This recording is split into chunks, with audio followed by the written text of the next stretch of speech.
Trevor, my mate. Hello. Who's been growing orchids for 50 years. Now you might think you've heard it all, but just you wait.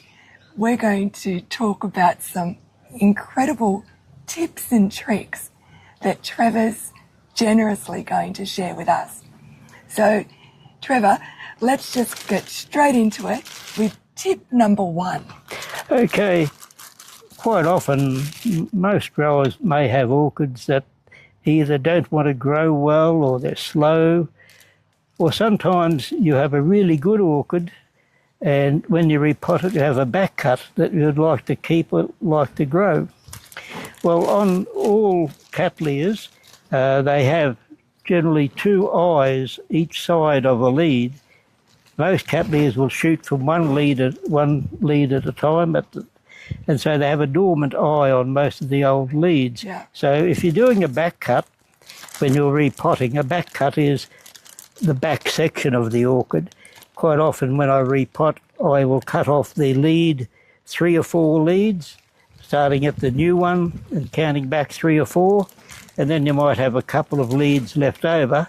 If they have a good eye, you can put them into a plastic bag like I have here, and I leave them in here for about 4 to 6 months, and then, as in this one here, you'll see brand new leads coming away from pieces of orchid which you may look at it and think, oh, that should have been thrown in the bin. Can I show everybody? Yes, So, we can open that up and have a look inside. this was the old one, and by putting it in a plastic bag and sealing it, you've Yes. created a Yes, little... little terrarium. Yeah. See, this is a new one I've just started to do. Right. It's a plastic bag. You want a good, solid plastic bag, not a cheap, flimsy one. Yes. And a decent size, depending on the type of size of the lead. How big it is. And you see there, I've put sphagnum moss in the bottom. Yeah. I've punched holes along the bottom so that any excess moisture can drip out. Oh. And then I wet the sphagnum moss Yes. and with a hose, and then once it's wet, I turn it upside down, squeeze the water out of it until you have moist sphagnum moss. Yep. And then I can put my back cuts inside there, sit them on top of the sphagnum moss Tie it off. and tie it up and hang it up under the bench. I put mine under the bench where they get filtered light, filtered sun. I wouldn't put them in full sun. They'll burn and they could damage the plants inside. So this one's been in for how long? That's been in there for about 4 months. And in that 4 months, we can actually see all these all the new leads that are coming away. Yeah. So that is ready to be repotted now. Okay. And we can open it up. Oh, But to seal off a bag, you don't want water leaking into the bag when it's hanging under the bench. Yes. So what I do, I grab some wire and it's thin plastic coated wire. Yeah. Some people say it's telephone wire. And I turn the top to seal it a bit. Then I turn the top back over again. Right. And run this around it so that it's giving a perfect seal. Yeah. And tie it off and hang it under the bench. Yeah. So that no water gets inside it. All right. Well, we're going to prepare this and open it shortly. Yes. So stick with us and find out what it looks like when it comes out. Well, the next step is to unwrap the plastic bag, take off the tie, and let's do the big reveal. Okay, we've opened up one of these bags to see what's happened with the back cuts that I put in here. And here's one here.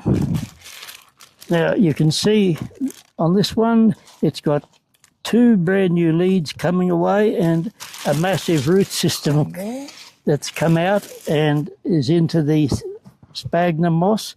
If you tip that upside down, you can see the roots into the sphagnum moss. So that one is ready to repot right now. And Trevor, what is that brown stuff? Is that a disease? No, that's what is that? That's a compound that will stop any rot in the plant. If you do a back cut or cut the orchid in any way, Yeah. you can put this, it's a powder you buy to stop rot getting into your plant, Right. and it dries out the cut and protects it from any diseases getting into it. So there it is. How cool. And it was in the bag for 4 months. and Yeah. it didn't even come off. And look, no rot. And One healthy plant. And apart from putting it in the bag, it's probably a piece I may have just thrown into the bin and said, no, I don't want that anymore. It's useless. Yeah. So that was one piece you put in the bag. Can you put other pieces? Oh, you have. I have. I generally Becomes put more. about 4 to 5 cuts or back cuts into a bag. Now there's another one there. It's Cattleya as well. Got a nice new lead on it, Yeah. and new roots coming away. So he could be potted up right now as well. And like I was saying before, how the Cattleya leads have 2 eyes on them. You can see on this one how the lead has come out on one eye on this side. Yes. You can, if you look close, there is a dormant eye sitting there. So if you have a close look at your Cattleyas, you'll see where they have a dormant eye. If that eye is brown or whatever, it means it's died, so it will not shoot. Right. But that is still nice and green on that one, and so he will shoot again later if I do the same trick with it. So you put 2 in, but wait, there's more. There's more. Here's another one coming out of Wow. the bag. Now, this one doesn't look to have shot any good roots at the moment, but it has shot 2 nice new leads, which you can see right here. Yes. They've grown really big too. Yes, and they're compared to the old leads on the cutting that I've put in, it is growing quite well. It will shoot out new leads on these new roots, on the new leads. Yeah. And I'm just peeling off a bit of the brown sheath covering there. And Why do you do that?